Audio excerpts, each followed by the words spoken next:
وصول المغول إلى الأراضي التركية مش بالوضع الغريب بالنسبة للسيد عثمان، لكن حيل المغول واستسلام السيد عثمان كانت أهم مشاهد إعلان الحلقة الجاية. تابعنا في الإعلان رجوع السيد عثمان مع محاربيه وصاروجة ويوسف. لذلك يا أصدقائي بمساعدة صاروجة ويوسف نجح السيد عثمان في الهروب من فخ المغول ورجع تاني إلى القبيلة. ولما وصل ألغان إلى القبيلة لأسر السيد عثمان ظهر بوران كمان في نفس الوقت، لكن ما تمش عرض أي مشهد عن كيفية إطلاق سراح بوران. أعتقد يا أصدقائي بعد نجاة السيد عثمان من فخ المغول أرسل القائد المغولي ألغان السيد بوران إلى القبيلة علشان يعرض شروطه على السيد عثمان مقابل الحصول على الترياق.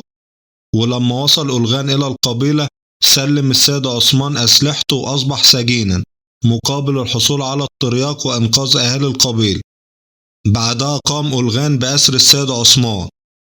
من المؤكد يا أصدقائي أن السيد عثمان مجهز خطة للهروب من المغول، ولابد أن نحتفظ بسرية الخطة علشان عارف أن في جاسوس للمغول موجود في القبيلة، والجاسوس ده هو اللي خلط السم بالمية. دايما يا أصدقائي في الظروف الصعبة بتزداد احتمالية عودة الشخصيات التاريخية، ومع ذلك الاحتمال ده ضعيف جدا. مفيش لحد الآن معلومات حول شخصية السيد ترجت، وعلشان كده السيد عثمان هيتمكن من الهروب من المغول بفضل خطته السرية. بكده نكون وصلنا لنهاية الفيديو يا أصدقائي، نشوفكم في فيديو جديد إن شاء الله.